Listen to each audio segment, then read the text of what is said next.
identify the unexplainable, paranormal, conspiracies, and much more. Starring your hosts and co-hosts, Jenny Nicasio, Sean Kelly, Trish Moe, and Jason Sledgehammer Ryan Petro. Brought to you by UPRN Network. Now for your host, Jenny Nicasio.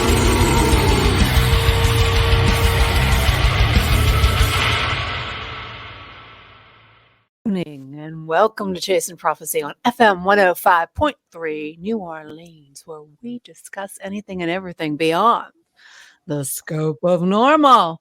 I'm Jenny Nicasio, along with my wonderful co-hosts, Sean Kelly, Jason Petro, and Trish Moe.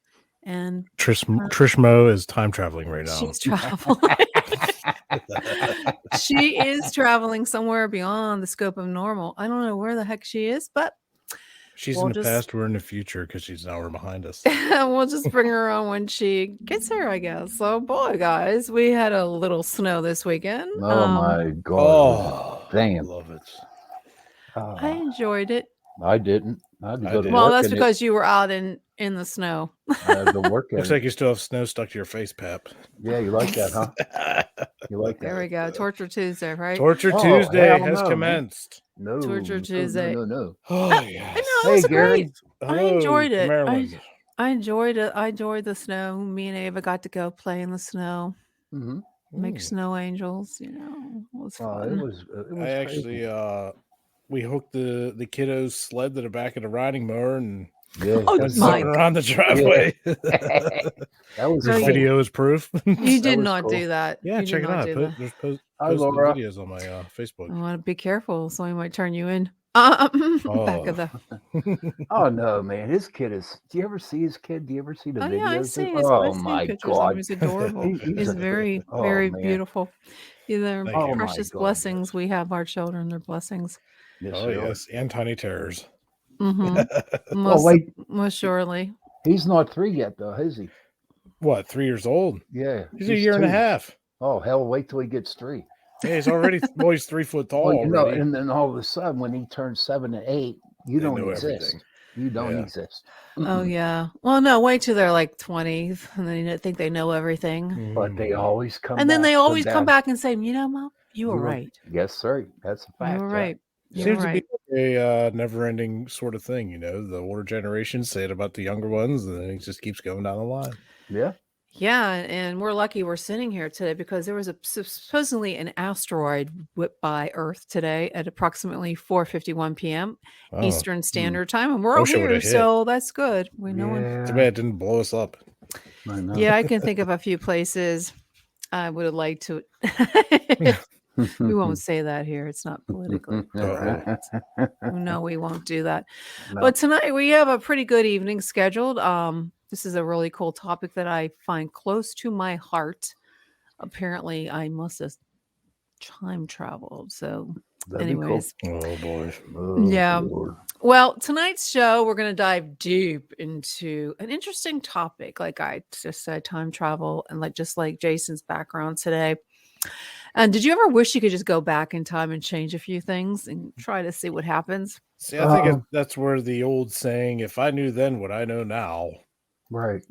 No, I wouldn't, because here's how ridiculous. Trish, thanks for coming in. You time traveled right to us. Yeah, thanks for coming in, Trish. But you know what? Here's the way I look at it. If I go back in time, I'd probably do the same dumb stuff I did back when I first did it. Maybe not. Maybe not. You might have learned from your mistakes. I don't know. I think I learned a lot from my mistakes. So I would probably go back and try to change things. What about you, Trish? Ooh, that's tough because if you change the past, it changes everything else that's happened since then. So butterfly effect. Yeah. Yeah. But if we could change the outcome to a more positive, that would be great. But what if you could? What would you change, Jen? Oh my goodness, I would change a lot of things, but I'm not gonna. Those are kind of personal things I won't change. Oh, okay, sorry. We don't want to talk about those things, but yes, we do. Let's hear it. But if you could travel back in time, believe it, there's a lot of people out there, and many people have claimed that they actually time traveled back in time, and some believe that it happened by accident, and some of them are even stuck. So I happened to come across a documentary on this past week. One of my Facebook friends posted it, and I said we should watch it because it was, it was kind of eerie. Some of the things that were discussed in the documentary was the confession of a time traveler, the man from 3060. So we will discuss this movie and the possibility of time travel with an expert author of real-time travel stories from a psychic engineer, the time travel in parallel dimensions with Martin. Martin, I'm going to have to bring you in because I had a hard time pronouncing your last name and I don't want to screw it up. So I'm going to head and bring you in because I don't want to screw up your name, Martin. Hey, folks. Eddington? How you doing? Eddington. Hey. Eddington. And How are you folks Martin. tonight? Good to see you. Good. Thanks for joining us for Torture Tuesday. He is an engineer, and he's I would consider a expert, and he has so many books that I was just overwhelmed with how many books you've written. And I just want to say that I'm so happy to have you on, and thank you for coming on such short notice because I was so I feel honored that I got you and you agreed to come on. You have so much your resume. You're an engineer, you're a psychic, you delve in the metaphysics, and you are, I'm just like blown away with some of your books. And I asked Martin if he would come back as a special guest because he has so many topics that we could do a year. We could have our whole year calendar of just Martin's books. But Martin, it's nice of you to say that. I'm not being nice. I'm being really serious. And I was just telling my my mother, I said, I'm an author myself. And I said, how does he have time to write all these books? Because I was just amazed at all the books that you've written. And I'm very honored that you could come on the show. So, Martin, now you told me you actually watched the documentary about this supposedly Sebastian that claims that he's from 3036. On Tubi.com. It's there for free. Yeah, I watched it. Yes. Now I know it's fake, but I went back on the internet and I found a lot of interesting articles about. I don't know if this is the same person that's on TikTok. He has his own TikTok channel, and he has been claiming that he was. I don't know if this is the same person, but now you guys all watched the documentary. It was very short. It wasn't like it was a very short. So Martin, what do you think? Well, thanks for asking. Aside from the fact that the guy who made the movie may have not been on the level, let's just talk about Sebastian himself and the things that he says and does, which really contradict logic. So the first thing that I noticed, he's supposed to be from the year 3036, right? Yep. That's 1,000 years from now. Yep. If you look at the way he speaks, it's not correct. Because if you were even to go back to the 19th century, people would speak using different common phrases, different slang. And if you were to go back 1,000 years and talk to somebody who spoke the predecessor to English back in England, you couldn't understand them. So maybe things are a little more stable now, but still, I don't think anybody who would be from that era would speak English like a person who's from the now. Okay, it just doesn't make sense. The second thing I noticed is he didn't understand radiation. My degree in engineering science actually had a lot of nuclear engineering and radiation physics in it, so I know something about radiation. And yes, if you're exposed to a lot of radiation, you can lose your hair. But also, that level of radiation would kill you over time. And it's just not true that if you're exposed to radiation, you won't grow any hair. I mean, he said that all the people in that era were bald. Well, that's ridiculous too, because it's not something that stops hair growth. It's something that causes it to fall out. But if your hair falls out at that level of radiation, you're going to die anyway. So it doesn't make any sense. The next thing he said is food is free, no supply and demand economy. But, this is not a Star Trek universe. In Star Trek, maybe food is free, but not on Earth. And let's see, what else? He talked about people's life expectancy only being 40 years. Well, lifespan was 40 years in 1900. I doubt it would be that short then, although he says there's a lot of disasters. But just a lot of the things he said really struck me as ridiculous and conspiracy oriented. Oh, that was another thing he said, that the Rothschild court had taken over the world. Yeah. This sounds fairly anti-Semitic. And so overall, just the way the guy talked and the things he said were not consistent. I mean, one of the things I look for when I research things like time travel stories, I look to see if there's a consistency in what people are saying, if it makes sense. If there's a lot of stories that have a lot of consistency, then I tend to believe them about a particular topic, but otherwise I don't. What do you think, Jason?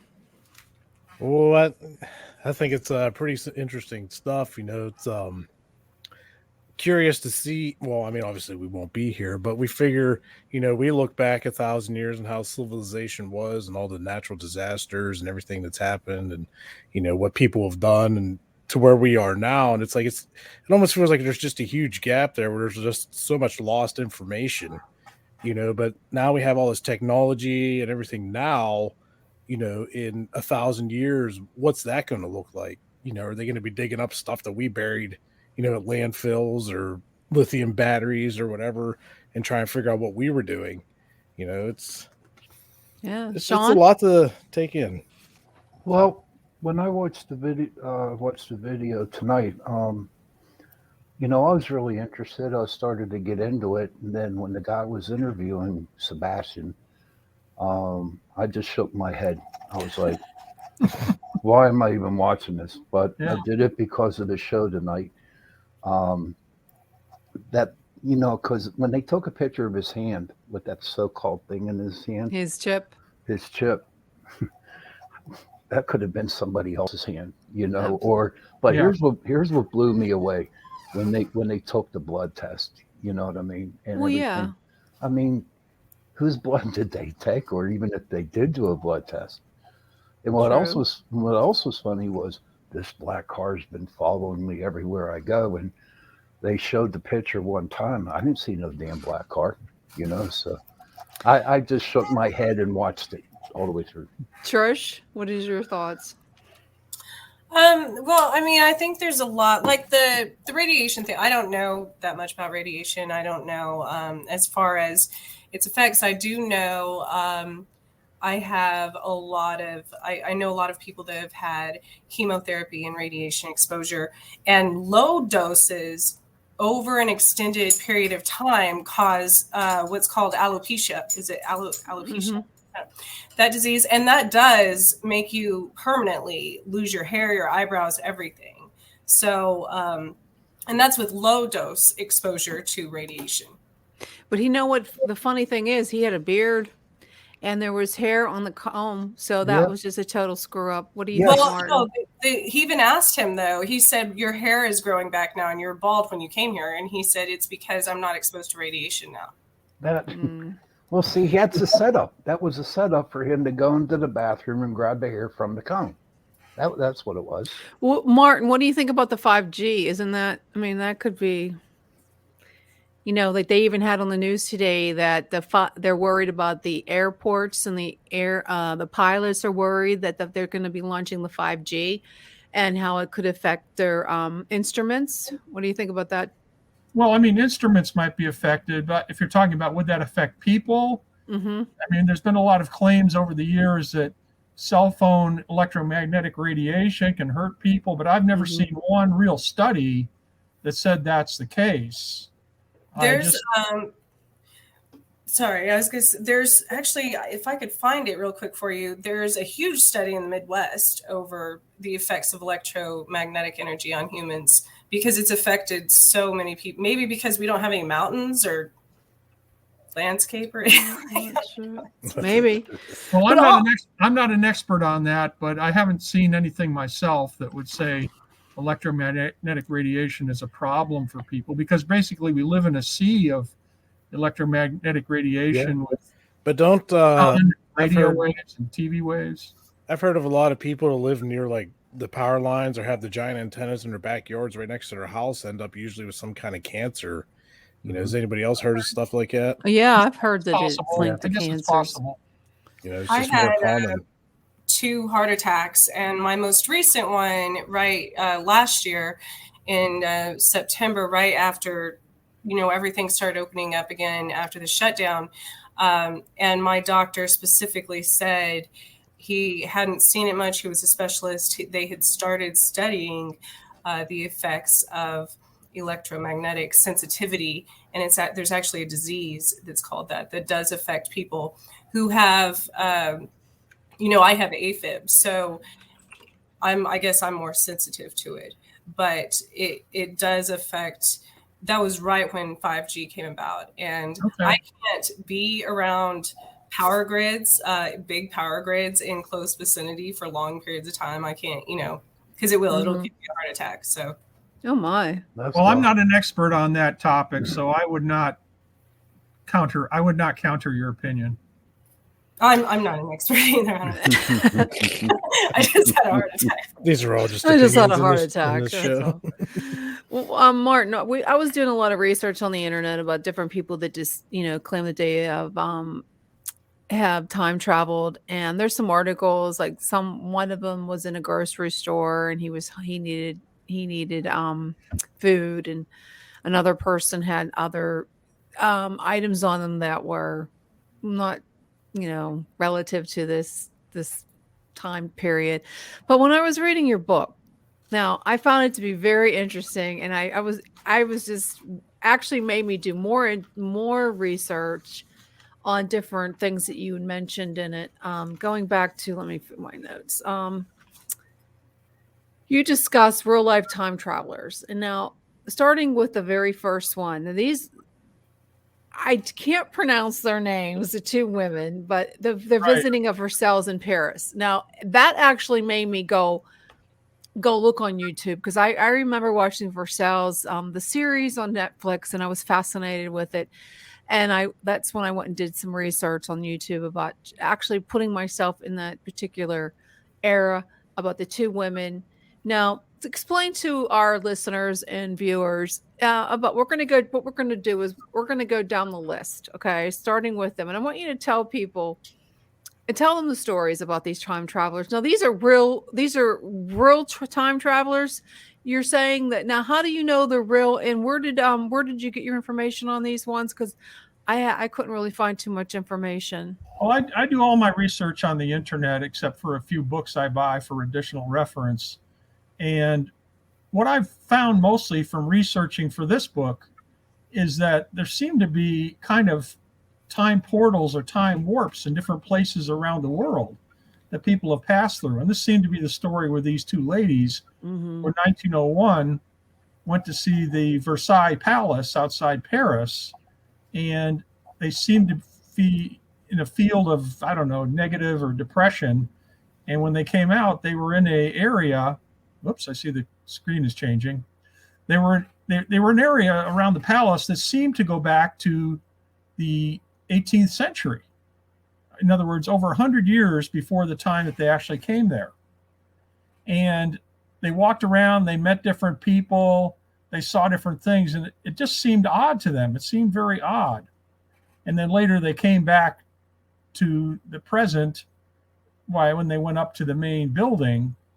But when they went back to England, they talked to a couple of people who knew the history of Versailles, and they talked about their experience, and the persons who they talked to said that they had met some historical personages who were from that era. So this seems to be a story, again, of a portal that they went through somehow and then came back. And the other stories I collected are similar in that vein. I was just fascinated with that because, who did the one woman say that she saw Marie Antoinette? It might have been, yeah. I don't have the story in front of me, and I don't remember all that I've written because I've written a lot, but it might have been. And how did, it was just one stretch of parcel that they seemed to, there was a time like a warp, you said like a portal. Yeah, that seems to be the nature of most of these stories. Shall I tell you my favorite one? Yes, I was going to ask you which one was your favorite. Sir Victor Goddard, who was a pilot And in about 1932, he was flying his biplane in Scotland. He was a member of the RAF. And he went through a storm. And when he came out of the storm, he went over an airfield that he'd previously seen, and the airfield was abandoned. And there were planes, but instead of being biplanes, a lot of them were monoplanes, like were used in World War II. And the people had different uniforms there.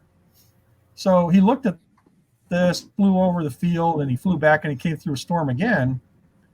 And it just seemed very odd to him because that field was abandoned in 1932. 1939, he saw this field again, and everything had changed. The field was now active. People wore these, I think it was yellow uniforms, and there were monoplanes instead of biplanes. A lot of things that looked just like what he saw in 1932.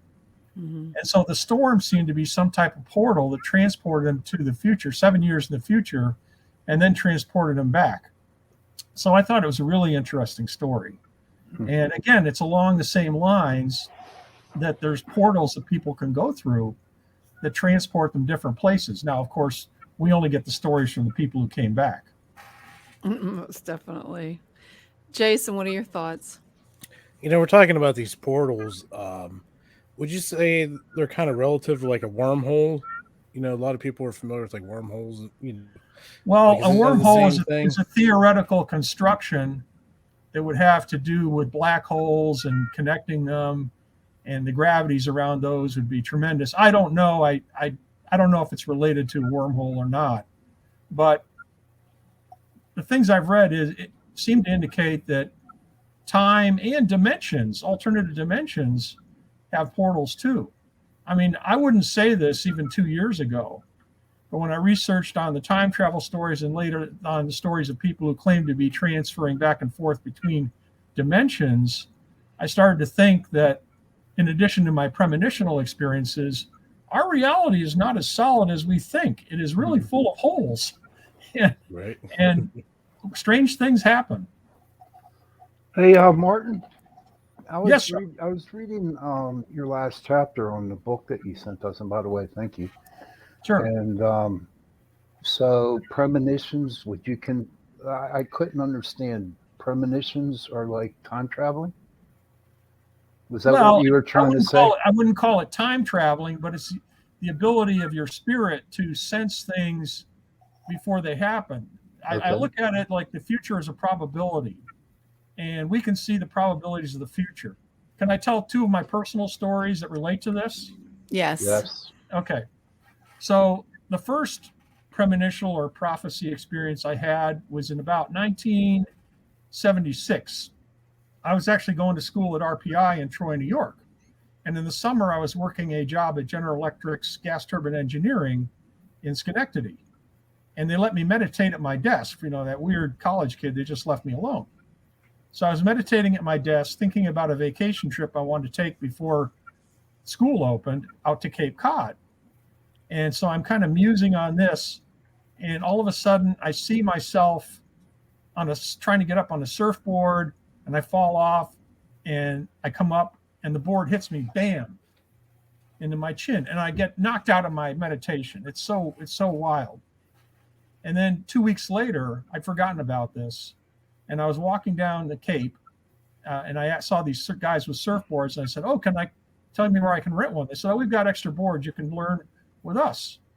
So I got out there all day, and I'm trying to get up, and it's exhausting. And about 2 p.m, I tried to get up again. I got thrown off, same exact scene. The board comes towards me, bam, I get hit in the chin. I have all sorts of blood. I thought I was going to go under, and I managed to stagger out, and they took me to the hospital where I had 10 stitches or 2 sutures and 10 stitches. So that was my first experience seeing a future with a probability of it occurring. But, the question is, could I have changed it? And then go a number of years later, probably 30 years later. And after I'd had numerous experiences, so I knew that they were real, I had this really strange experience. And you've probably seen those movies where people have a premonition about an airplane that takes off and crashes, right? I think there's a series of movies about that. Have you seen that movie? I know which one you're talking about. I just can't remember Anyway, the title. So here's the story. I'm living in Los Angeles, California. It's 1998. And I was married at the time. And we were going to go visit my ex-wife's mom, who lived in Barcelona, Spain. And that would have been with my stepdaughter and my infant son. But then I was waiting for a contract job. I was hoping for a contract job at Boeing. And so I said, you go ahead and I'll join you later. And a few days later, the contract people told me, this isn't going to happen now for a few weeks. You might as well go to Spain. So I went to call the booking agent, and I got this really dark feeling, And so I stopped. And later in the day, I tried to call again. I got the same really dark feeling. I should also mention at this time, I had this feeling for a couple of years that I wasn't going to live much longer. So the next morning, I tried to call one more time. I picked up the phone, started to dial, and I got black darkness. And I thought, wow, I'm really not supposed to go on this. So I lay down to meditate and looked forward to the date I was going to go, which was September 2nd, 1998. And I had this vision that a plane that I might be on would crash. And I thought, oh my God, should I go on this or not? And I really wanted to go because I wanted to be with my family, right? And it was a fun vacation. But I also had my previous experience with other premonitions that came true. And I thought to myself, this is really stupid. I should go. But then I thought about it. What if it was a real premonition that I'm getting a warning here? So I decided not to go. And as immediately as that happened, I felt like the weight of my forthcoming doom left me. And so I didn't go. I stayed home. It was really boring. Comes another 2 weeks later, September 2nd, 1998, and a Swiss Air flight crashes into the ocean off Newfoundland, and a couple hundred people are killed. And I don't know if I would have been booked on this flight or not, but it was the same day, and it was a flight I could have ended up taking. So I will never know for sure, but I'm personally sure that I managed to avoid this fate. So what it said to me is there is a momentum towards certain events occurring. And if you can fight it, you can fight it, and you can change that momentum. You can change that direction somewhat because the future is a probability. But certain events are more fated to occur than others. I know I'm getting way off the topic from tonight, but it was fascinating to me because it taught me something about the nature of time. I believe time is perceived by our core spirit. We all have a core spirit that's connected to the universe. It lives in a timeless, spaceless realm. And so I learned something valuable. I've had other experiences where I learned other things, but this was one of the most significant. Trish, your thoughts on that? Have you seen the show Manifest? Mm-hmm. Yes, I have. That's what I was thinking about when they, well, first of all, when they go through the electric storm, but what is and in relation to your story, some of them have the same thing called callings, obviously, when they either help themselves or other people. But they were all in a situation that was kind of through a portal or a time travel situation where they were given another chance almost at life, to dodge that. So do you think that that's what you experience in a sense as well? Well, I wouldn't call it the same as that because obviously that's a sci-fi show. Well, right. But I mean, dodging death, I guess. But I do think we can sense danger in our future. In fact, in one of my books, which is about longevity, I teach exercises to people that they can go into a meditative state and look forward to a certain activity in time and feel if anything bad, good or bad, is going to happen. And that the idea is that our spirit intuitively allows us to see things that are out there. Because again, our spirit is connected to our physical body, but it lives in a timeless, spaceless realm. So it sees future possibilities. So yes, we can see events that are going to happen. And I think major events that happen kind of send waves, like quantum waveforms, into time backwards where they can be perceived.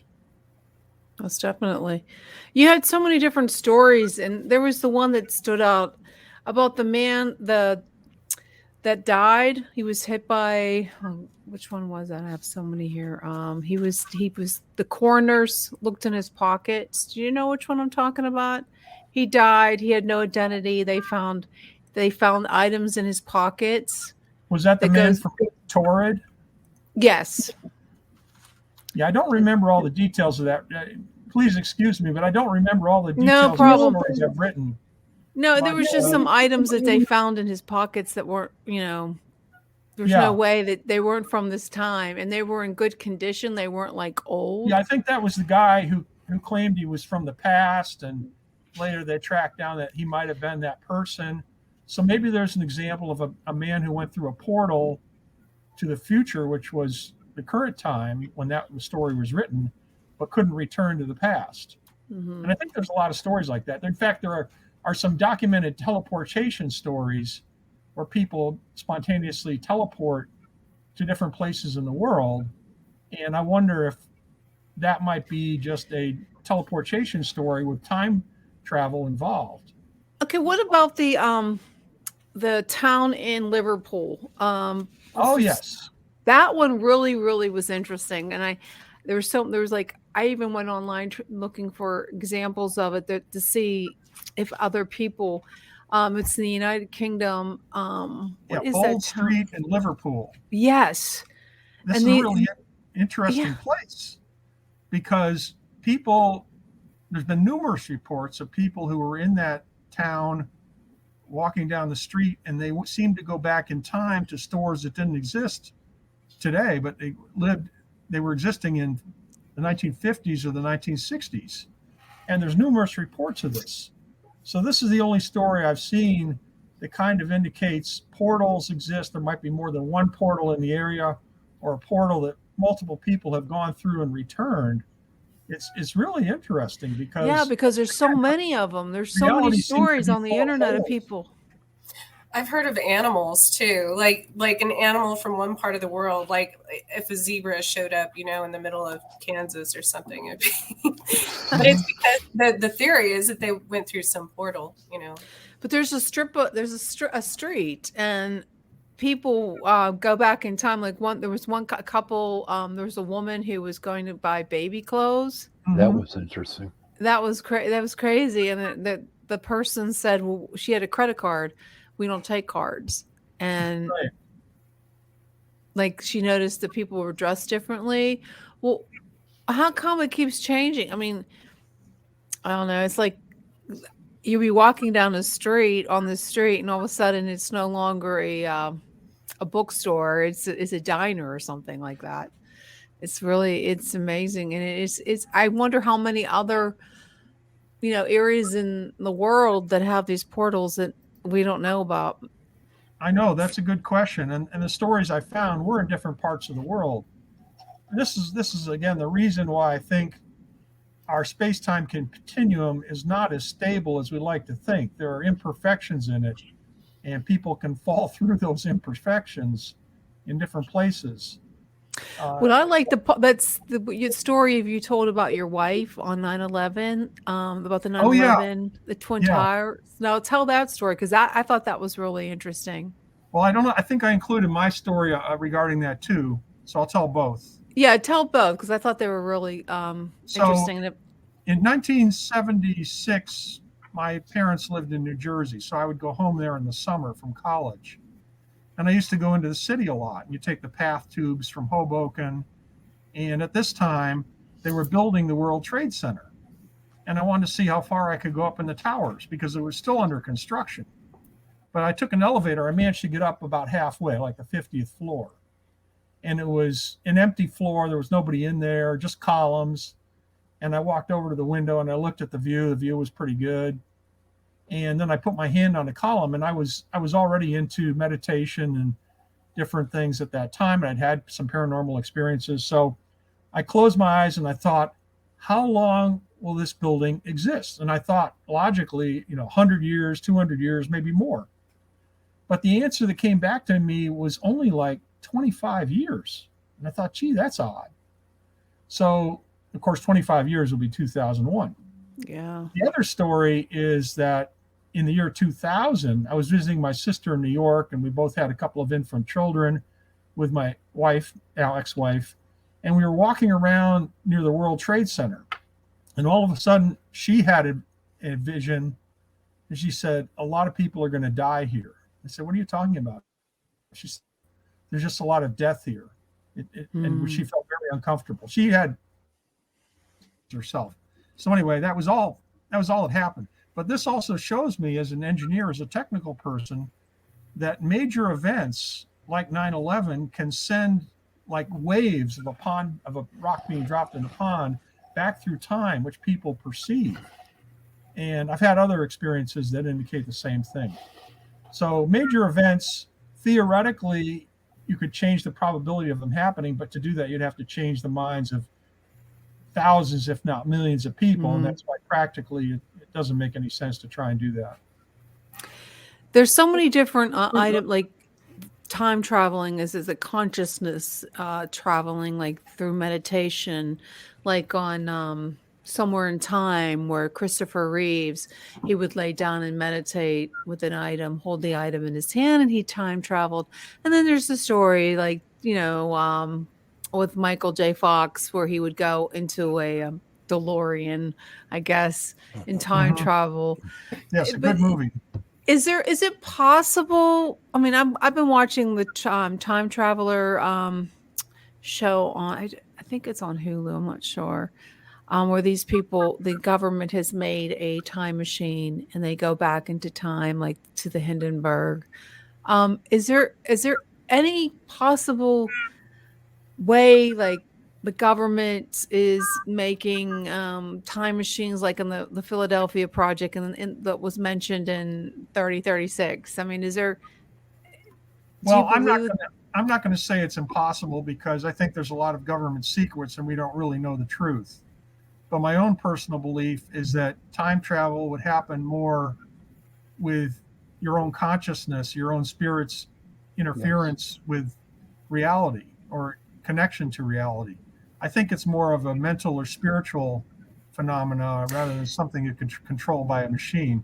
But I'm not an expert. I don't know of anybody who is an expert in a time travel device. I mean, have they ever done any kind of research where people actually go into a meditative state and they go back to when Abraham Lincoln was killed? I mean, can you? There are people who've done things like that. They claim that mentally they can go in time and space wherever they want to. But they can't change time. I mean, can they just go and observe? I don't think so. I mean, there's the old paradox. What would happen if you went back in time and shot your father before you were born? I mean, there's a lot of unanswered paradoxes about time travel too. And I've read a lot of time travel books. So I really find the subject fascinating. Yeah, it is very fascinating. Didn't Stephen Hawking try and experiment with like invites to a party for time travel or something?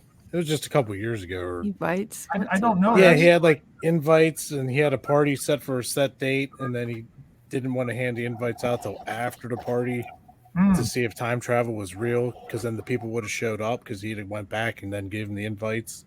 Did anybody show up? No. No, he was disappointed. Very disappointed. Wow. Look it up. Check it out sometime.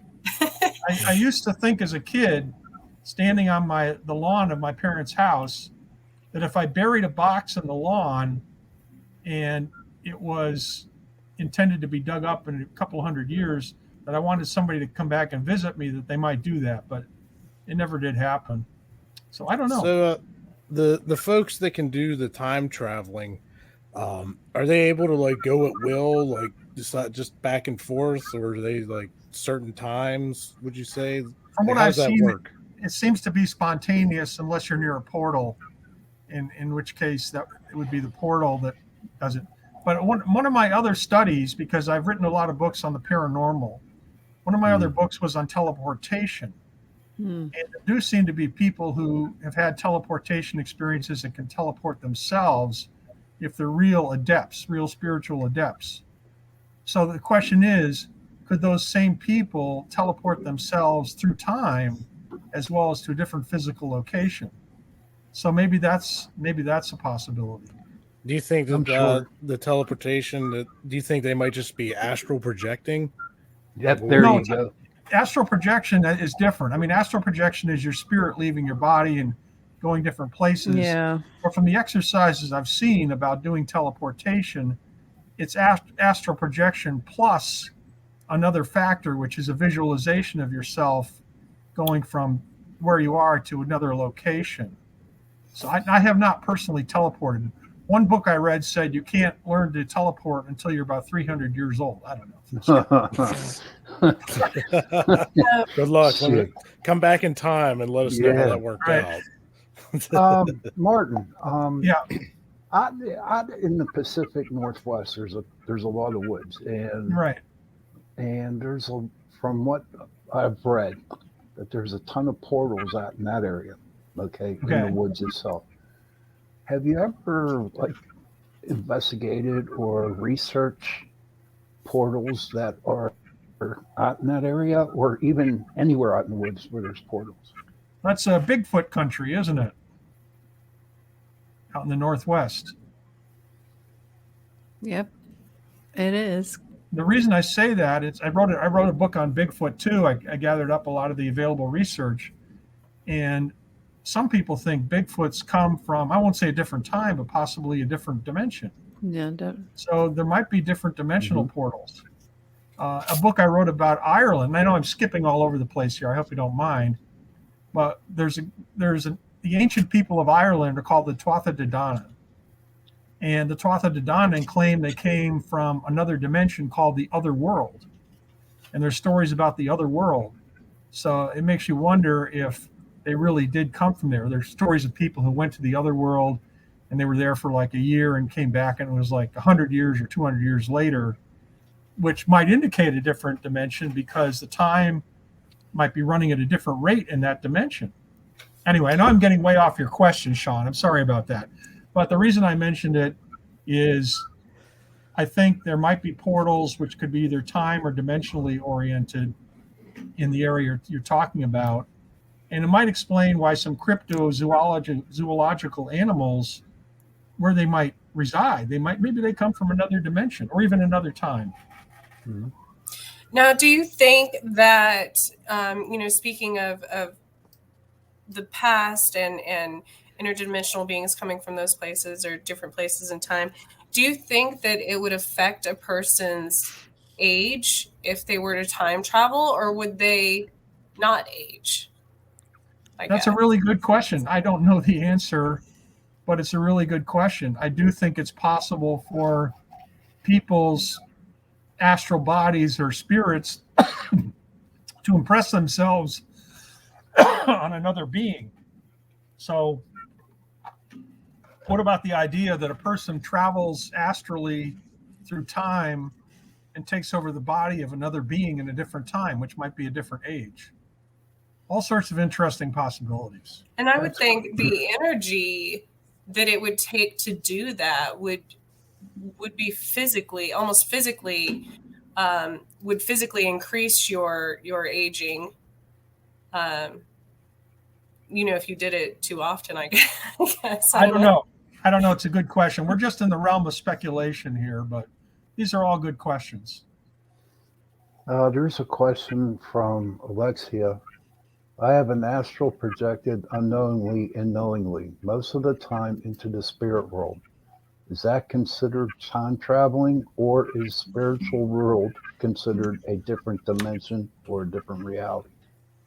That's a good question. And although I've read a lot about astral projection, I've only had a brief experience of that, and I'm not an expert about it. But I would say that the astral realm is a different realm. You could call it a dimension that our consciousness goes into either through astral projection or when we die. And that many books, many writers say there's many levels to that astral world, many vibrational levels. Also, here's an interesting possibility. We live in an incredibly huge universe. There's actually 2 trillion galaxies out there, not stars, but 2 trillion galaxies. And if each galaxy has several hundred billion stars in it, that raises the number of possible stars in the universe to something like, I calculated at one time, like 10 to the 24th. So what if astral travel might take you to another physical location, another planet, somewhere else in the universe? That's an interesting idea too. So I've had some vivid dreams that said to me that I was either in a different realm or a different physical location where I saw things that didn't make any sense. Like I remember one vivid dream I had took me to a world where there were all sorts of crystals and buildings that were many colored crystals. And was that another world here in our universe, or is that a spiritual dimension? I don't know. There's a lot of unknown things out there. Good question, though. Thanks, Alexia. Yeah, But for me, like, I don't know where I read was Ireland, England, Wales, over the United Kingdom. There's a lot of stuff that happens, and I've heard that it's one big portal. Have you heard of something like it's that? because you were watching Outlander. I never watched that before. No, but because you said it, what I read tonight was that most of the stories that you research come from England or the United Kingdom. And yeah, but remember that we are living in an English-speaking world, and there's many countries out there where people don't speak English, or we may not have communication enough with them to get their stories. There are a lot of weird things, I'm convinced, that happen all over the world, and we don't know a tiny percentage of those.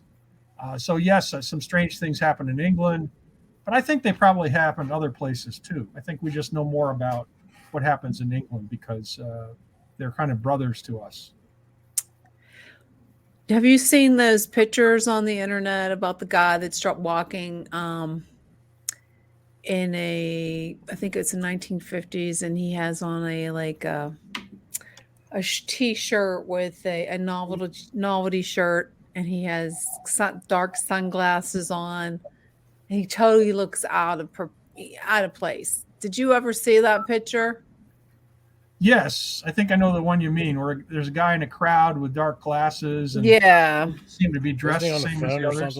Yeah, he was on. I think he was on a cell phone, or is that the woman Is that the woman that they saw walking? Yeah, I mean, I've seen those pictures, and it's unlikely that they were people out of time, but who are we to say for sure? So, well, they or do said we they think were. the photos were tampered with? No, they said they weren't tampered with. Yeah, I don't know. It's a good question. I mean, I'm not. You call me an expert, but I'm really only an expert in that I've researched this phenomena. I don't really know many of the answers, but I've learned enough to know that our world is a lot more malleable than we might think, both in consciousness, in terms of premonitions, in terms of dimensions, in terms of time portals. The world is not the stable place that we think. I've noticed an interesting kind of correlation of where time capsules have been placed in the US. I don't know about other places, but it's always interesting to me. Like there's one in the Topeka Capitol building, that's underground. There's one on the top of multiple hills in the area. Do you think there's a reason for their placement when it corresponds with the future? That's a good question. I don't know the answer to that. It might be. I need to get up for a minute, Jenny. Give me just a couple minutes. Sure. Yeah. Well, go ahead. We're going to break for, go ahead and break. Our second hour is sponsored and brought to you by Carnation Instant Chocolate Milk. anything Carnation. Evaporated milk. We want to thank Carnation for sponsoring the second hour of our show. You should make sure you go out and get some. I like the Smart Starts myself, and yeah, I was doing a lot of research on this, and I found out like this guy right here. Yeah, so that could easily be tampered. To me that's photoshopped. It looks like it. Yeah. Like if you look at it closely, you can really see that's definitely some kind of Photoshop. There's a couple. Oh, what about this girl? They think that she let me find her. That one girl, that Greta from the 19th century. You know who I'm talking about? The girl that's trying to save the environment. Oh, I saw that. Yeah, I saw that one a long time ago. I know what Yeah, you're talking about. Let me see if I can get Nowadays, I feel like if somebody came to our present time from the future, it would be hard to distinguish them from, because I mean, people dress and look all different ways, you know. Yeah, but I don't know. Greta Thunberg. I want to believe that they are experimenting with time travel. I want to believe that because it seems like it's so. Boots said his pregnant wife drinks carnation doppelgangers. Well, that was my thought, Jason, was either doppelgangers or reincarnation, obviously, the same person, you know, in the future. Yeah. I don't know. See, I think it's more of a doppelganger kind of thing because I've had, lookalikes myself out there, and people were like, "Whoa, I saw you." No, it wasn't. Yeah, no, you're right. One time, there was this guy that was caught on surveillance camera robbing a convenience store. He was wearing the same bandana I wear, had long hair when I had long hair, same beard. Like he looked just like me. At the point, a couple of my friends were like, "Hey, did you do something you shouldn't have been doing?" I was like, "No." They're like, I was like, "Why? What's going on?" They're like, turn on the news. I was like, "Holy smokes, they're going to come and get me." And it wasn't even me. It freaked me out.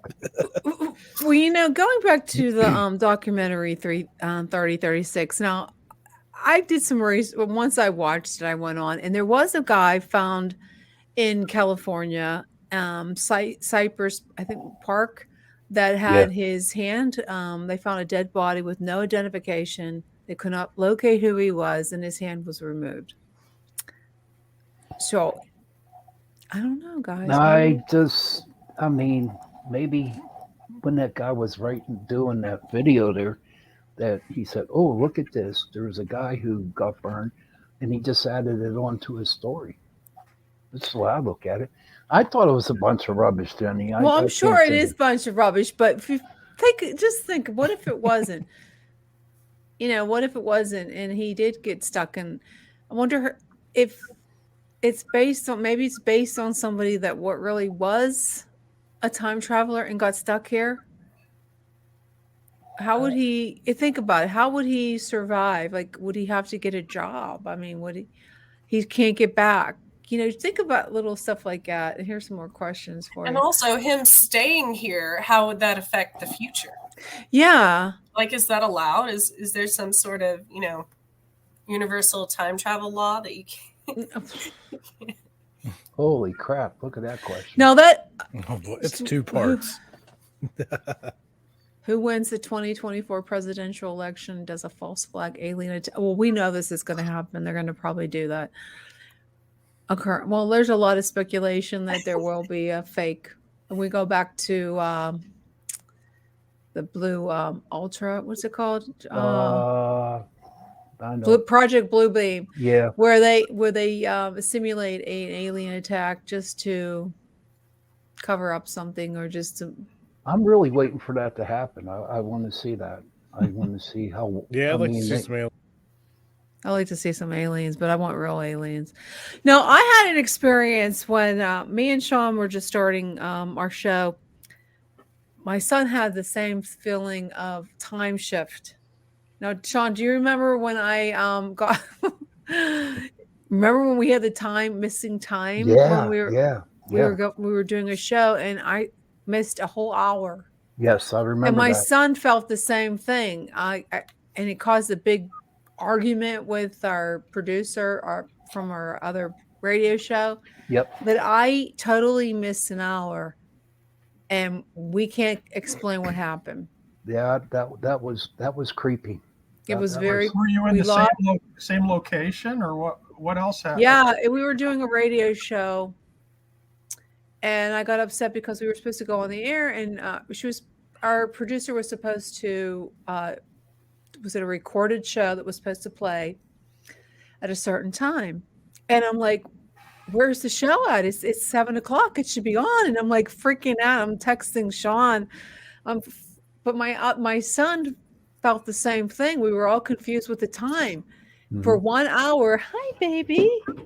My German Shepherd. She's just coming to say hello. We totally lost an hour. I don't know where it went. It's like totally. That was crazy. Totally weird. Yeah, it's another indication that it's related to your consciousness and your consciousness perception of time. I'll tell you another quick story if you don't mind. That is related to that. So I've had a lot of strange things happen in my life, but this one was new and unusual just in the last year or two. It's a very simple thing, but I actually wrote a book about it. Hi, Ava. Sorry, go ahead. And anyway, I woke up early. My son was living with me at the time. And I woke up early, and on the table, I saw a smartphone. So I picked it up, and I didn't know whose smartphone it was. And later, my son got up, and I said, Neil, did you have a visitor, or is this another phone you got? And he said, no, I don't know what you're talking about, because it wasn't, he said it wasn't his phone.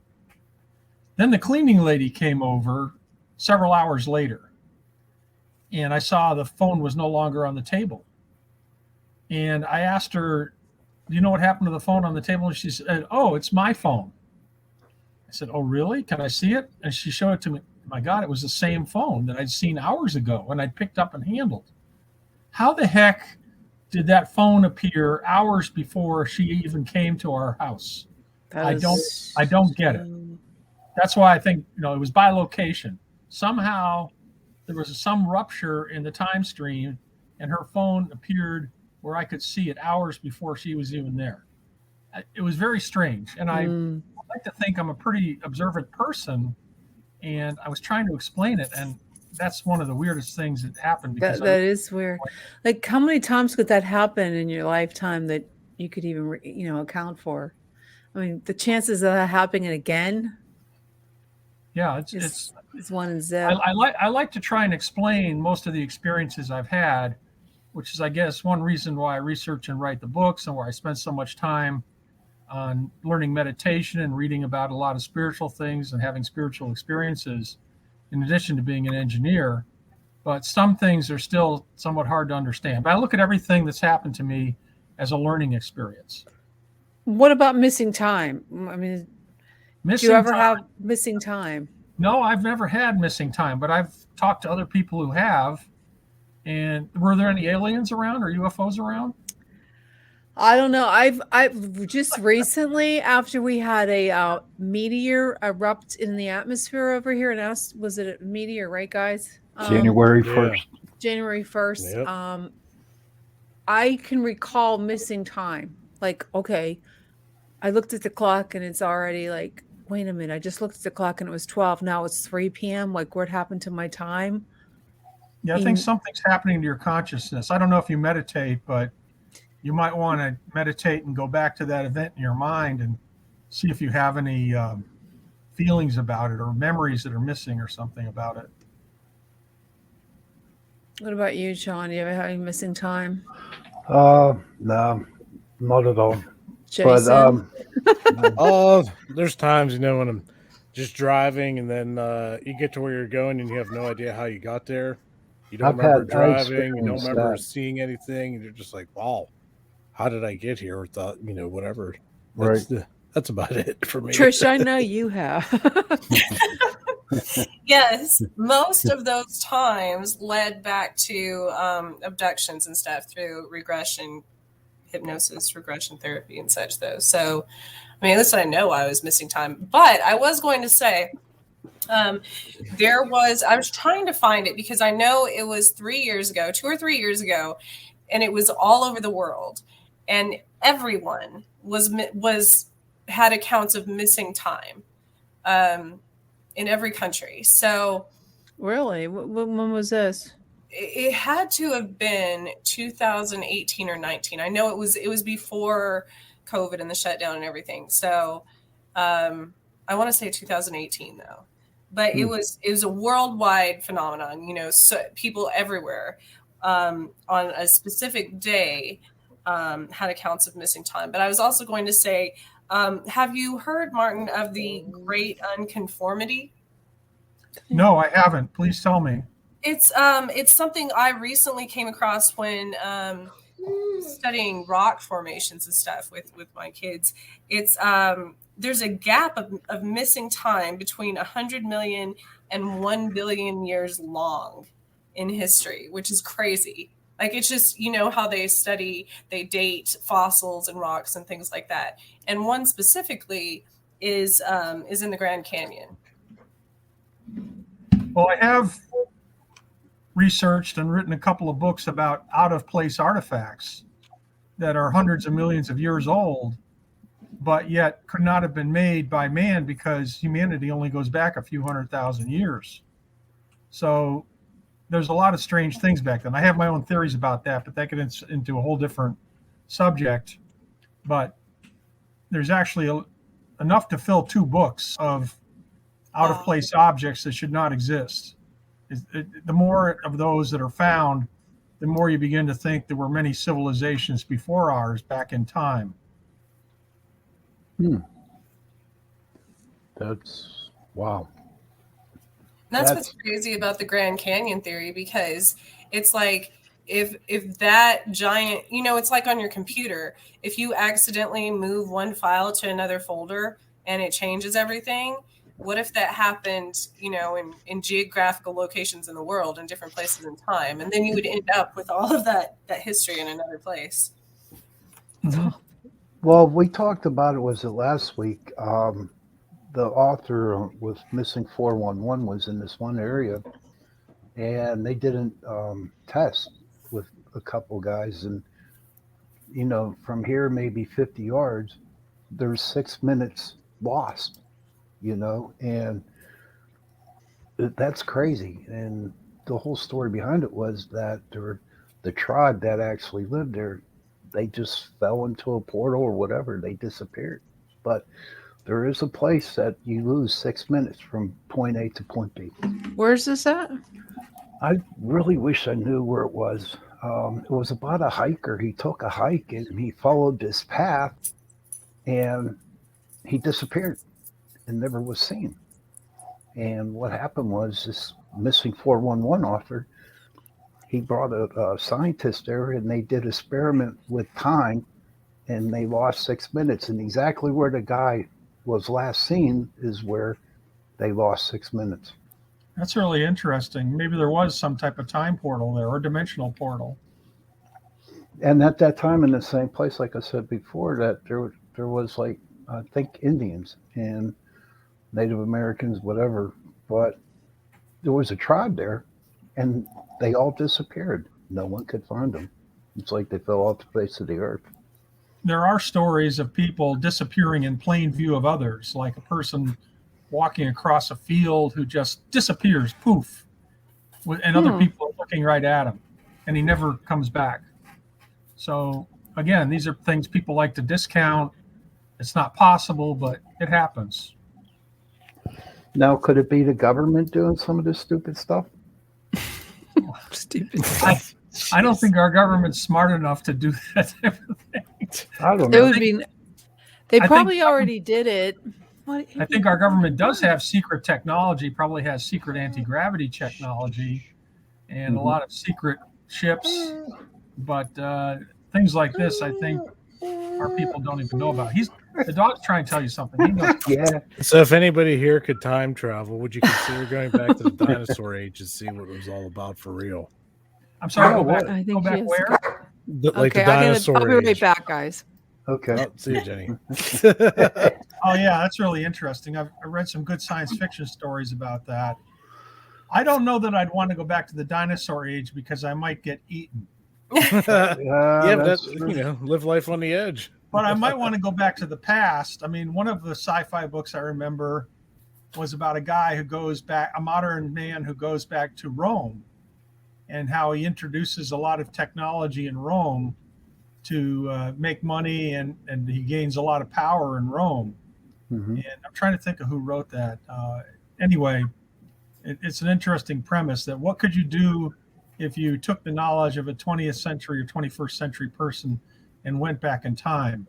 A Connecticut Yankee by Mark Twain was that premise. I don't know how many of you ever read that. As a guy in the 19th century who goes back to King Arthur's court and all the technology he invents then, and they think he's a wizard. It's a really interesting premise. Well, there was a movie out a long time ago. It was about an aircraft carrier, and they when they went into this portal. The Final Countdown. Was that the name of the movie? I thought that was pretty cool. Can you imagine RF-14? Kirk Douglas. Was it Kirk Douglas? Mm-hmm. But the way I liked it was how the one officer never made it back on the ship. And so when the ship pulled in, that officer came in the car, and the guy was old, you know. Yes. So it was like, ooh, I got chills. I got goosebumps. The idea that if a modern nuclear carrier went back to World War II, how it could wipe out the entire Japanese fleet that's attacking Hawaii. Sure. Yeah, exactly. That would be wild. But so speaking about going back, I was thinking about it. What I'd like to do is go back to like the United Kingdom, England, and that when Christianity started to come into there, and you know, just like hang around with all the other pagans there, you know, all the other. And just see how their life was and how Christianity, because it's mind-boggling how Christianity tried to come in and change, you know, tried to change and some, you know what I mean? That's where I would like to go, is back in that time. That's where I'd like to go. Yeah, there's a lot of interesting theories and history researchers who like to look at the period when the Romans pulled out of Britain in like the 5th or 6th century AD, and then maybe that's when King Arthur's existence was. Maybe he was a former Roman leader. And also Christianity could have come into England at that time also. Interesting to speculate. How about you, Trish? Do you have any ideas? Did you do any research on that? Well, I know as far as like paganism and witchcraft and everything goes, there's tons of history on witches manipulating time and space and history and things like that. So that's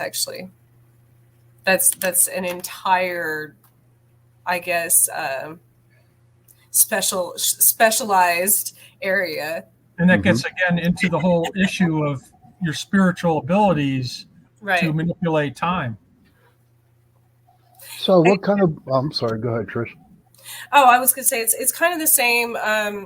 It's different than time travel, but as far as energetic places in time. So say I'm at a historical building and I touch the building or the ground or something, you know, as far as being a medium, I often see that period, that era where that war was or whatever happened.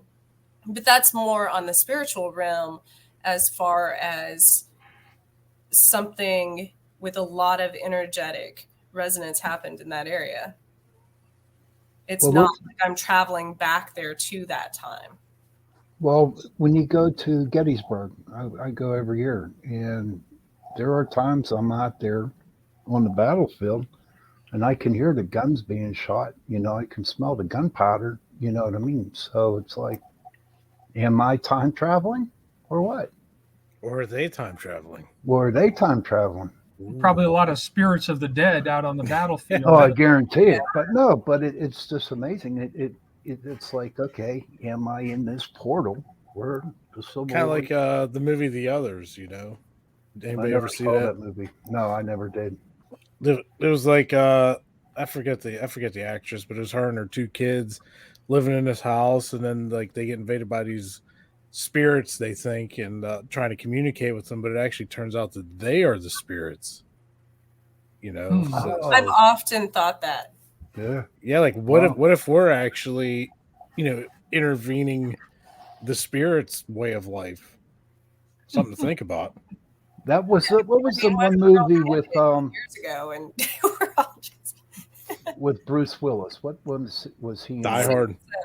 No. Sixth Sense. Yeah, that. I mean, think about it. Are we boring you, Martin? I hope not. No. This is all pretty fascinating. Oh, okay. So you do some investigate paranormal? Me? Yeah, or do you just write books? I did once do a paranormal investigation, and it was the scariest experience of my life. Oh, please share. Please share. Please share. Okay. So it was, again, about 1975. And again, it really goes back to when I was going to Rensselaer Polytechnic Institute in Troy, New York. And a friend of mine who is a blind middle-aged physicist who was also a psychic clairvoyant, he started a class on meditation, which I took. And I also learned how to open chakras and things like that. Well, one lady in the class was from Albany, which is about 20 miles from Troy. And she said that there were spirits haunting her house. She had a pretty old house. So on a Saturday night, 3 of us got together, myself, Sam Lentine was his name. He's no longer with us. And a guy named Mark. And we took a bottle of water, which had been treated by Sam, that he wanted to take and do nuclear magnetic resonance on back at the school after he said he was going to absorb some spirits at the house. Okay, whatever. And we also took cameras with infrared film, and we were kind of sensitized from the courses we'd been taking to feel energies. So we go down to this lady's house, and we're walking around, and I'm pretty skeptical about all this. And we could feel kind of cold spots. It was winter. No, actually, it was October. And then Sam opened his bottle, and he claimed that he could feel spirits rushing into the bottle. I didn't notice anything, and I thought it was pretty strange. He puts the cap on the bottle, and it's a big bottle, a big plastic bottle, about over a foot long, maybe 2 feet long. Okay, so then we go over to visit a friend of his named Carolyn, and it's about 11 p.m. on Saturday night. And we have pizza at her place, and I bring the bottle upstairs with us, and the dog was very scared of the bottle and wouldn't go anywhere near it. And Mark looked at it and said he saw bubbles in it, and I didn't see anything. And I'm just ready to go home. And I'm driving my car. It was an old Opel Manta. And so the 3 of us head back to RPI at about, I'll say 1 a.m. And we're driving on the freeway there, and all of a sudden I ran out of gas. And my gas gauge wasn't working too well. So I got out and flagged down a car with a gas can to go get some gas.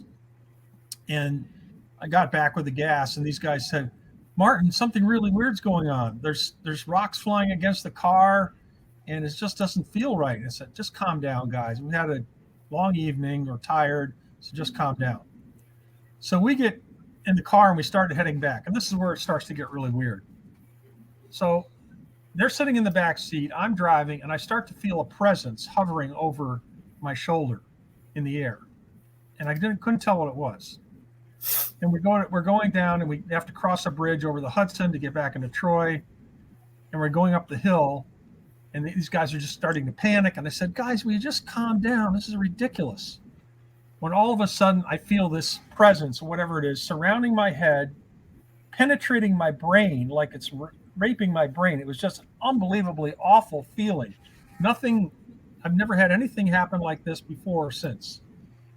And I'll almost lose control of the car. I managed to slow down. It was raining a little bit, so I stop and I get out, and they said it's attacking them. So I take the bottle, I drain it out in the drain, and I kick it into the drain. And then we get back to Sam's place, and it's like we're up all night. We can't sleep, and we're all panicked. And he calls a priest who says a prayer for us. And I still felt like there was something hovering out there that was trying to get me for weeks and weeks. It was just so strange. I wouldn't have believed that a spirit could attack you, but apparently whatever we captured in this bottle was very unhappy and it wanted to get out. And that's why it attacked us. Again, I've never had anything similar to this. I mean, I did have a fight with a bear on the Appalachian Trail, but even that does not approach what I felt that evening. And I've told this story before. Actually, I told it on the radio station back when I was 19 on Halloween, and people laughed at me. But this happened. It was a spirit that attacked us. And so the message is, don't mess with spirits. If you don't mess with spirits. That's the story, and I swear on a stack of Bibles it happened to me.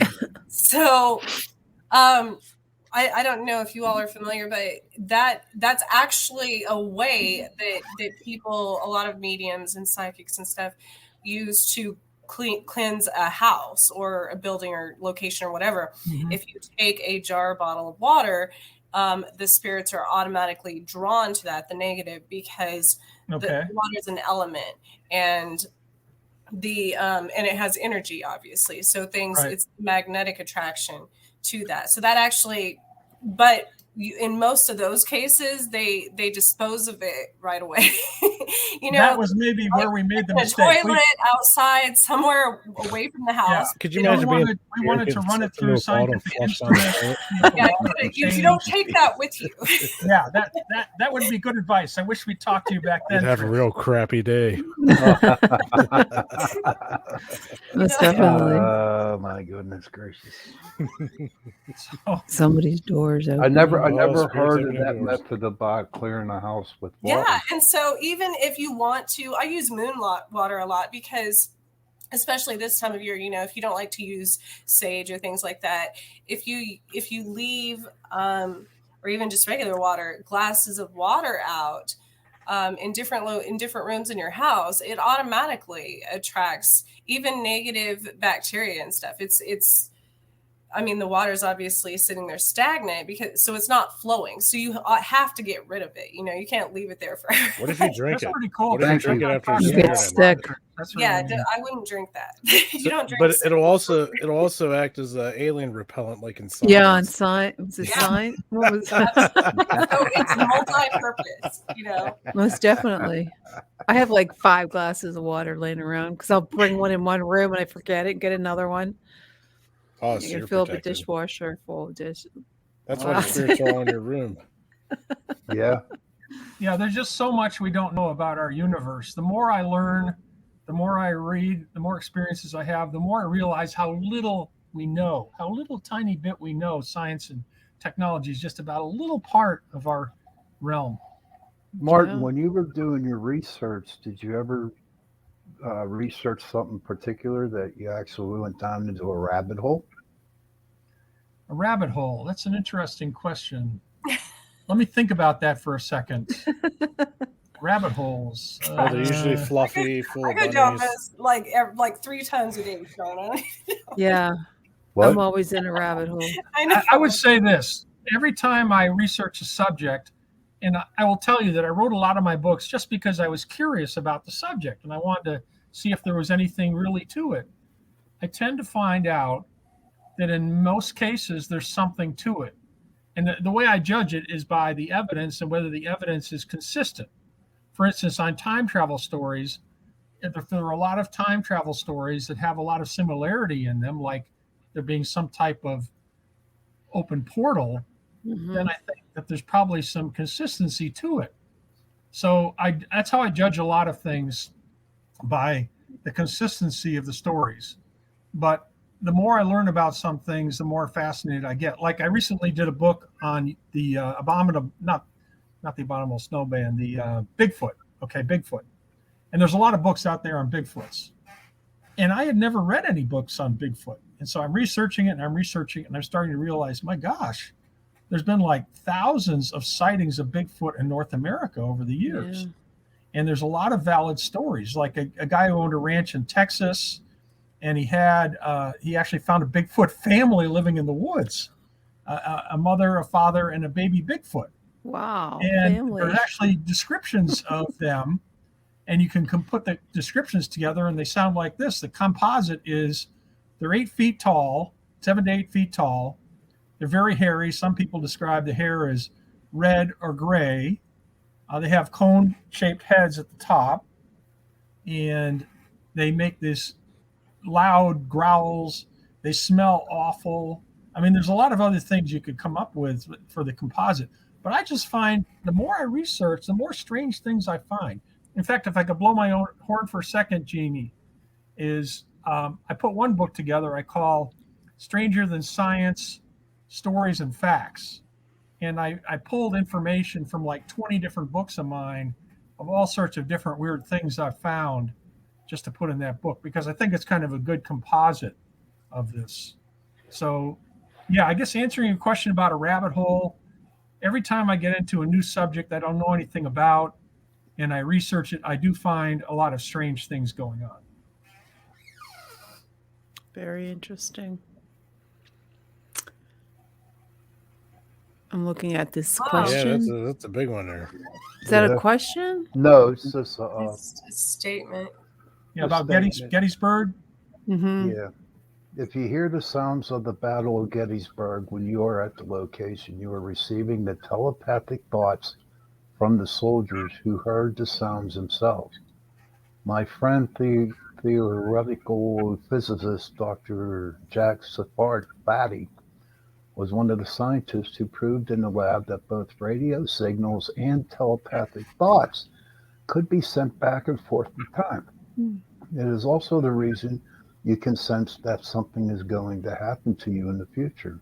You are picking up your own telepathic thoughts. Thanks, Art. What do you think of that there, Martin? That's really interesting. Wow. Yeah, no, I really believe that, because as I said before, like the 9/11 disaster sent waves out backward and forwards in time. And a major battle like Gettysburg would do the same thing. And I look at it, actually, our consciousness might be a quantum wave. And that gets into the whole question of quantum mechanics and what is consciousness. But I do believe major events send out waves. So here's another story I'll tell you, personal experience, personal premonition that indicates a wave. So back in 2003 and then most of 2004, I started having these strange dreams. I'm dreaming that I'm at a resort near the ocean. And all of a sudden waves come in and flood everything. And I'm at the end of the dream. But it happened to me in numerous places. I must have had 10 dreams over the course of that time where everything seemed to be a nice vacation. It was a different resort. And then a big tidal wave came in and destroyed everything. So, of course, this was the year, I think it was late December 26th of 2004, when the Indian Ocean tsunami happened. And they estimate it killed 250,000 people, the largest disaster in the last few hundred years. 250,000 people. So imagine all those people sent out mental stress, mental screams when this disaster happened to them and they were killed by the tsunamis. And that would have sent waves forward and backward in time, which we can pick up. So yes, I believe that guy is right about Gettysburg, that Gettysburg battle probably still sends waves from the people who were there, even now over 100 years later. So I'm going to bounce this off of what we're talking about here from Art. He's talking about radio signals and telepathic thoughts could be sent back and forth, like something bad's going to happen to you or whatever. What's everyone's thoughts on that being like your present day, like gut feeling? Like you get a gut feeling about something. What if that's a future you telepathically sending that thought back to you, but in the form of like you get that gut feeling? Yeah, I think think you don't follow it, and it usually ends up bad. We should always trust our intuition. Our intuition is usually right. Some people say intuition maybe just from subconscious facts you put together, but I believe it's more than that. I've had too many experiences in my life where following my intuition saved my life or saved me from a real problem. And so I believe in intuition very strongly. I've had too many lessons that have told me how little I listen to my intuition. Yeah, same here. Yes. It's like, I probably shouldn't do this or something, and go and do it, and then got to pay the price. What are you doing? So in hypnotherapy, I learned that, like you were saying, Martin, deja vu and things like that are in fact a series of, it's a pattern, something your higher conscious sees in the future happening, and that you should listen to that. And we also learn that your higher conscience has your best interest in mind, because it's not going to put your body in danger. It's not going to, it's not your higher conscious that makes you eat bad things or do anything toxic. It's when it gets to that subconscious level that we don't listen to ourselves. So yes, and we tend not to pay attention to our intuition because our conscious mind is saying that's ridiculous, or we just want to do something too much. But when I go back to my airplane crash story, it was something that I'd experienced before, the same feelings of truth, I guess, and reality in my visions that made me want to pay attention to it, that saved my life, frankly, saved my life. Yeah. Yeah, I never had anything happen like that to me. Mm-mm. So, you say you write about the paranormal, correct? Is it just Yes. teleporting? Or is there like ghost involved, or what are some of your books? Well, the first book I wrote on the paranormal was called Godlike Powers and Abilities. Mm-hmm. And I had been searching for paranormal books and couldn't find anything that listed a lot of the major paranormal abilities.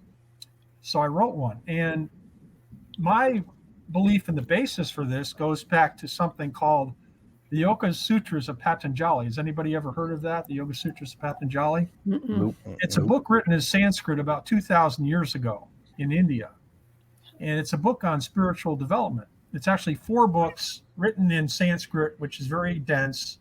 And when you see translations of it, you can find it online, by the way, it shows the Sanskrit, it shows how it's pronounced, then it shows an expanded English definition. And then most of the times there's paragraphs and paragraphs explaining it. But in one of the 4 books, I think, is it the second book, they talk a lot about paranormal abilities, which the author claims are a result of spiritual development. They are side effects of spiritual development. And I found that to be true in my life. So I took a lot of these abilities that I found through that, and I researched and wrote the book based on that. That there are many superhuman paranormal abilities that people can develop based on their spiritual development, their spiritual growth, and that we need to document those. I think we're way past the time of proving things like telepathy exists. They were doing that back in the 1920s and 30s. Now it's a matter of understanding what these abilities are and how we can develop and then use them safely and productively. Did I answer your question? I'm not sure I did. Yeah, you sure did. In fact, I needed to hear that. Thank you for saying that. Really Martin, good. How do you feel about animals and telepathy? Now, I have a weird relationship with my dog. If I think something, she knows it. It's like if I'm thinking like, oh, I hope Ava doesn't come back in here, all the whole time she kept on bothering me. I go, oh gosh, we have a special time where we lay on the couch. And I'll go, hey, Ava, you want to go lay on the couch? And I'll be thinking it before I say it. And then all of a sudden she's on the couch, a specific couch. There's just one couch that we do this with. And she'll go, and I'll go, oh my God, you read my mind. Or I'll be thinking, I think I have about 5 more minutes.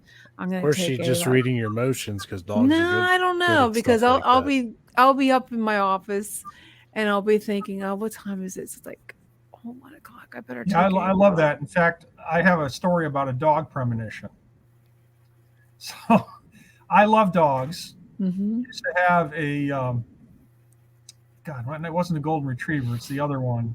It's very similar to it. God, why is my mind going so? A Labrador, yes. Used to have a Labrador. And he was very smart.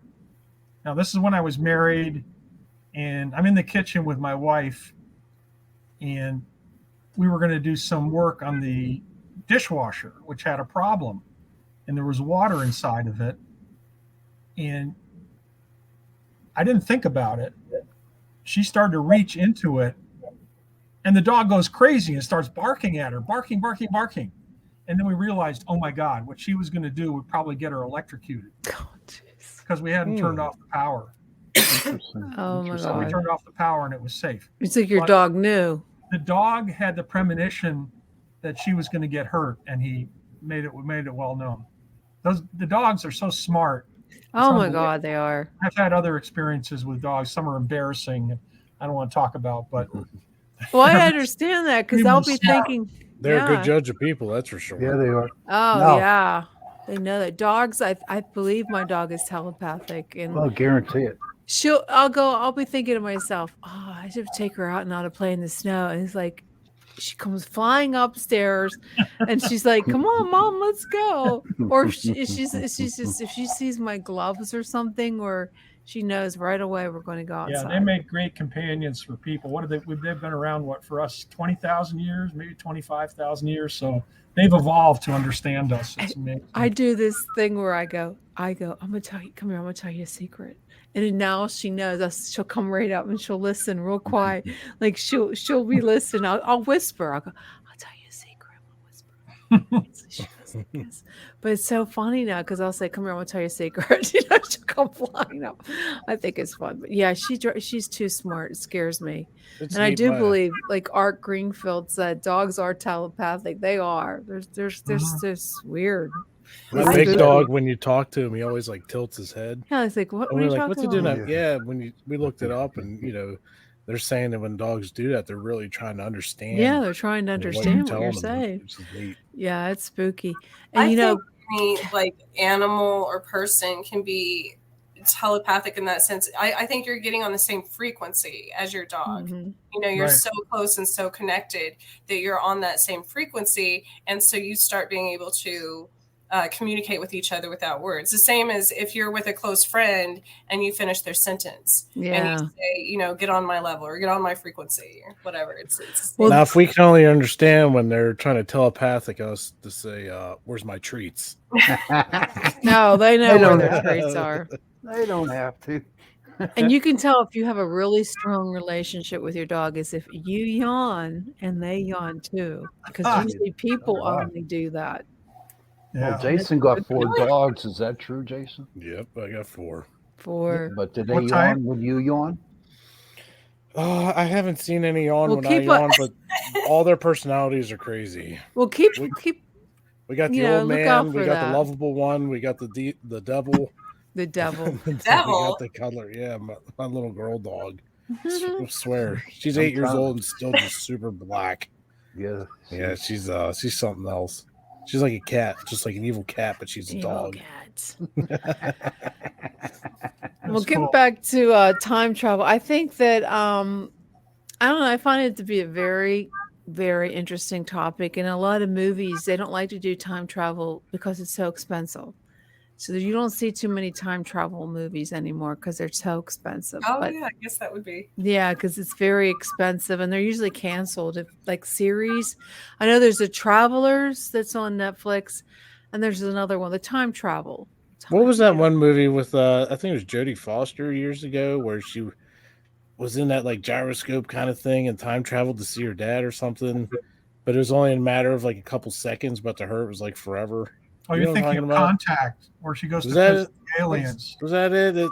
I can't. Yeah, I think he. Yeah. I haven't seen the movies in years. That could have been a time travel experience too. That was a good movie. Yeah. I liked that. Yeah, that was a very good one movie. of the ones I don't remember. I think it was Sandra Bullock, maybe, where they didn't time travel, but her mailbox was like every time she put mail in it, the guy. Yeah, I know. Was that the Lake House? I think so. Yeah, that was one, and then there's Somewhere in Time. I like Outlanders. I got stuck. I haven't been watching it, but that's another one. The Time Traveler's Wife was really good. The funniest one I saw was the hot tub time machine. Yeah, that was funny. Yeah, I like that one too. Yeah, there was an old show Scott Bakula starred in. He would go back. And I hear they want to do a remake on that. Or the Time Tunnel. Do you remember the Time Tunnel from the 1960s? No, I was young. That was a great show.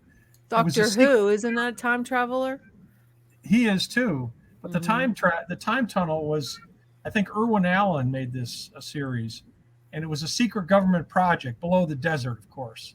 And they have this huge tunnel, and these two guys go into the time tunnel, and they get thrown out in time. And the problem is the whole series, they can never bring them back. They're always ending up in different times and having different adventures. It's a great series. I'm going to have to look that up. Would it be on Netflix? Probably. I don't know if it's on Netflix, but you can find it on some of the other free downloads. The Time Tunnel series. Time Tunnel series. I'm going to write that down. What about Bill and Ted's Excellent Adventure? Yeah. Oh, yeah. That's a good time. We're so great at That was one of the best ones. Well, Martin, we're going to let you go. We're going to go on to our next. We're going to wrap it up, but thank you so much for joining us. We're going to have to bring you back on the show. Let me mention one more thing. My website, again, it's mkeddingtonbooks.com, spelled MKETTINGTONBOOKS.com. All my books on there, and it shows you where you can buy them. And thanks so much. I really enjoyed this. It was a lot of fun. Definitely will bring you back on. You have so many different topics, books that we can talk about forever. But thank you again for coming back on the show. Bye, Martin. See you in the future. Yeah, see you in the future. Well, that was really interesting. Yeah. It's very knowledgeable. I like the stories. I mean, you have to read the book. It was really interesting. It had a lot of different we could have sat here all night and talked about all the different time travelers. There's so many ideas. I could come up with a lot of stories, novels for some of this stuff. It's really good. Yeah, I liked it. I really do like time travel. So if you could go back just 5-10 years and say you knew like winning lottery numbers and all that stuff, would you use all that to your advantage, or or would you just want to relive those years like normal? But that's crazy that you said that, right? It's just like the guy who died and God said, "You're not supposed to be here yet. I'll give you one more day. What request do you have?" And he said, "Can I have the horse race results from the day before?" And God gives him the horse races, the results. I mean, he could win every single race with all the money that he had. But being the idiot that he was, he didn't listen to God and didn't go by. He only went by his own intuition, and he lost all his money. So, but think about it. That's why I say if I go back in time and you think, well, okay, I'm going to change time. I'm going to change something different. But when the situation occurs at the very last time, your thought comes in. It's like, do I really want to do this? And so it just interferes with what you want to do. I don't know. If I could change a few things, I would. A word that you shouldn't have said. Mm-hmm. I can't change everything, but I don't think I would, because we're all either, everything like that teaches ourselves or somebody a lesson. So, even catastrophic events, if those things didn't happen, then we wouldn't have learned from that event. So it's kind of it's a toss-up. Well, I mean, if you had a chance to say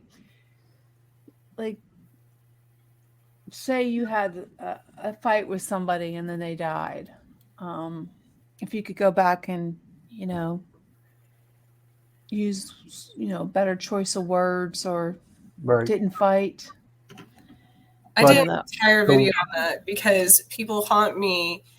That's what I was saying, is the living are haunted by what they didn't say to the dead, and the dead haunt me for what they didn't say to the living. So if everybody would just live in the present, then that would be. But then again, the way I look at that, Jen, if that situation ever happened to me, then I know when I die, I'm going to meet that person and I'm going to give them a hug. You know what I mean? So it's like eventually it's going to happen. You know what, Sean? We could use time travel for paranormal investigations. Let's do it, dude. Travel back in time, see what really happened, then come back to the present with the rest of the team. And then when we get EVPs, we can tell them it's BS or if it's real. That's right. Yeah, it would be, when the book I'm really liking Paris, like Versailles, and it just makes me want to go back and watch the series Versailles. It's on Netflix. There's just something about that era and that place that I would love to go. I mean, I would love to go there someday. That time period, did you ever watch it? Did you guys No, well, you should never just did. watch maybe one episode of it. It was with Louis the 14th and Philip, their brothers. There's just something about that. And then his stories he was telling about how these two women went there. It was just, could you imagine if you're walking in the garden, there's this beautiful garden, and if you all of a sudden you started to walk and all of a sudden you went back in time, that would be so cool. I would love to experience. Oh man, that would be so. Just close your eyes for a second. Just pretend that you can go somewhere. It would be. How would you feel? What would your emotions be? If I close my eyes, I'm going to sleep. Well, you know what I mean. Like if you're walking and you all of a sudden you're walking and you end up in a different time. Like how would you react? I mean, see things. That's a good question. It's just a really cool. I get this really weird feeling that it would be so awesome, just to. And if you could come back, I wouldn't want to be stuck there, but or part of history, walking down, outside the theater where Abraham Lincoln was killed, and if you just can go back and just feel and using all your senses, smell and what it smelled like, and just to see the colors and touch the fabric of their clothes, that would be so awesome. Just for a second, which I end up going back in time in my dream, 1947, back in Roswell, when the aliens landed. Put yourself right there. Yeah. So there you go. Or you can feel touch the metal of the spaceship. Like, would it be cold? Would it be hot? Is it smooth? Just, I know I'm crazy. Maybe you can go to Montana and find that cowboy and go back in time with him and start with him. Oh, yeah, just to feel like to be able to touch the horses. Is it rough? Is it smooth? The hair. I would imagine it would be like a little rough, like it's not real smooth. And what would it smell like? I'm waiting for you to go to Montana, Jen. Honest to God, you're ready to go. I could just tell. Feel the vibes. I would love to go to Montana. Get the heck out of. She's being a creeper. Oh, thanks. We know that is. Yeah, we know. That is. We know. Yeah. No, I'm just using. It's like when you write a story, like you're trying to set the scene, and you're supposed to use all your senses to write it like a scene. Like what does it smell like? What does it taste like? What is it? What I heard colors all that are there? Horse, so I was like, a horse. I mean, can you imagine? No, in Montana, you just use your mind. What it would, what does the smell like in a ranch in Montana? What would it smell like? Could you smell the hay? Or you know how you're going to a beach when you're driving to the beach with your kids on the hot, on the. You smell the salty air from the ocean. You smell the salt in the air, and the or seaweed. Go out to Kansas and just smell that tornado coming. Smell the tornado. Yeah, you can smell a tornado. Or like fill the window slippers together and. Okay, you're in Kansas. Oh, I did. I'm gonna tell you this, Trish. Me and my son, a couple weekends ago, we were we were watching on YouTube Kansas. Some guy does all these different cities, and we went to Kansas, and so I can get a visual of what it looks like in Kansas. But they had a lot of windmills, and it was really neat. A lot of space. Like the old school windmills or the newer ones. Oh, the energy, yeah. Yeah, the energy ones. It was really neat. I was going to say, we have a lot of the other ones too. Well, yeah. But you know what? It was getting me back to Jeepers Creepers with those. Yeah, movie. Windmills. Oh my gosh. I legit this year, it had to have been around Halloween, saw a man in that same hat, trench coat, standing at a gas pump. Oh, I'm sure he does that on purpose. And he had that. Oh, he does it on purpose, I bet. Yes. And I was like, My eyes. I can't. That guy was so creepy. That's one of the Jeepers scariest Creepers. movies I've ever watched. I have to say, Jeepers Creepers. For real. Yeah, especially the one with the bus scene. I don't know if that was the second one. Oh yes. Because I told you I've seen a creature. There used to be an old ice cream store in a farmland, and standing on the top of the roof was a creature like Mothman. Huh. I am legit not crazy. I've seen Well, if it. you saw it, that means it probably saw you. So one day while you're sleeping, it's going to bust on your window. I think it and take already you came away. here because in November of 2015, I remember the day. I'm not kidding you. I will live to tell. I even posted on Facebook because occasionally It didn't happen. No, occasionally it comes up on my Facebook memories. At about 2:00 in the morning, maybe 3, I hear this screaming sound outside my window. I've never in my life, it wasn't a raccoon, it wasn't a cat cat in heat. It was not. I woke up my son. I'll never forget it. I woke up my son and said, please hurry up, come in my room.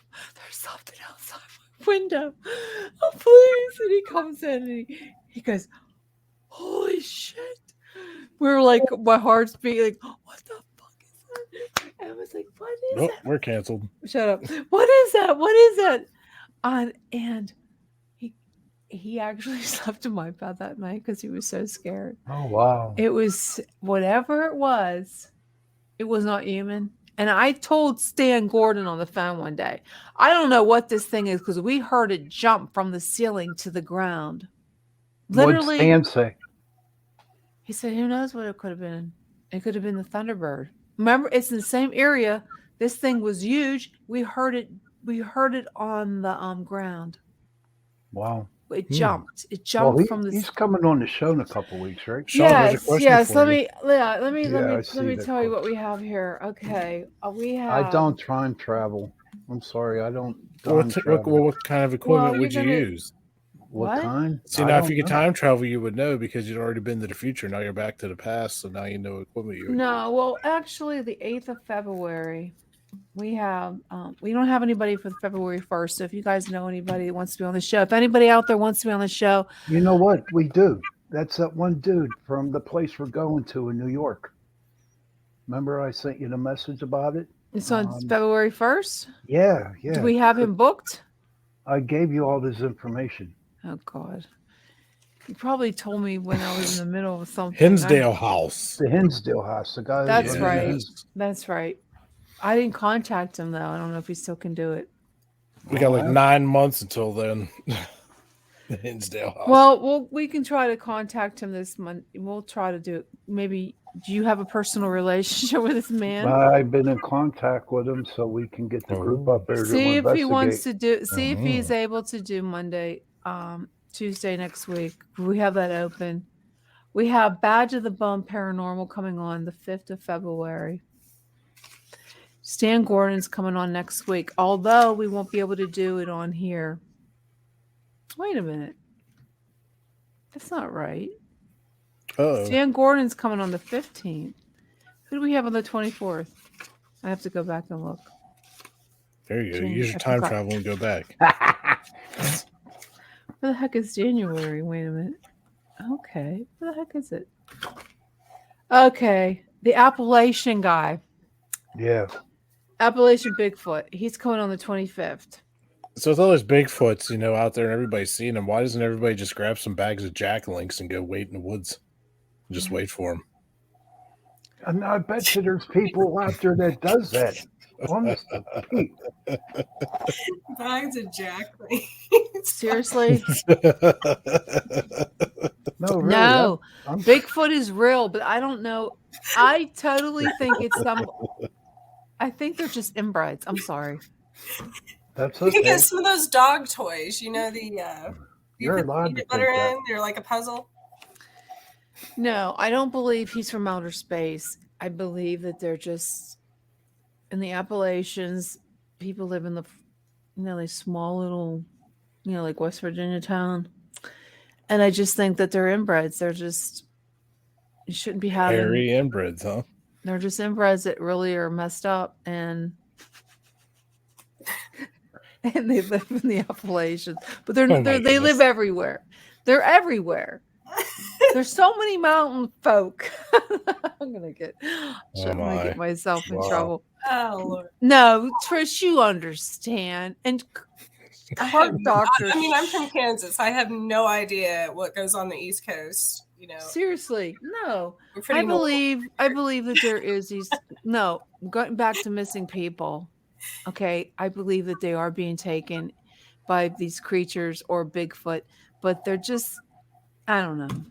I don't think they're UFO, alien. I don't think they're time travelers. I just think they're Jeez. Wow. Yes, it's time for me to go to bed. My show, The Missing Piece, PEACE, premieres next Monday. Oh goodness! Yeah, good job. 9 p.m. Eastern time, 8 p.m. Central. Wait, you didn't tell me anything about this. Did you have a good show on the station? I'm talking about. Where was I at? I don't know. Did I time travel? You just missed the last 6 minutes.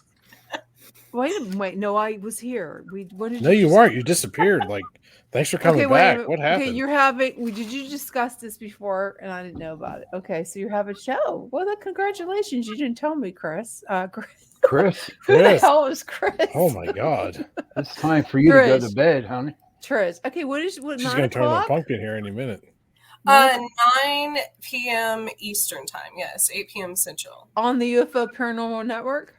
Yes, and I will be having Rupert Kortosh next week, who I'm really excited. He's actually the global CE5 founder, who he teaches how to communicate with aliens via astral projection. So this is on what day?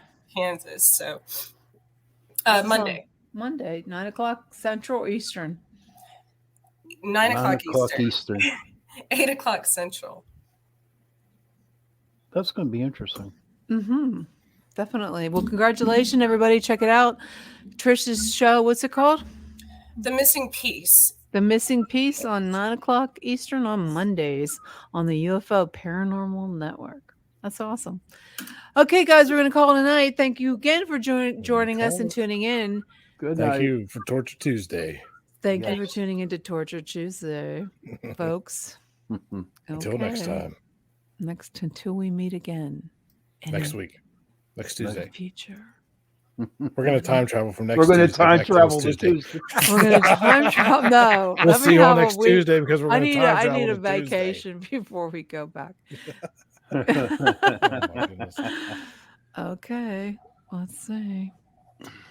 Where is my Time travel to find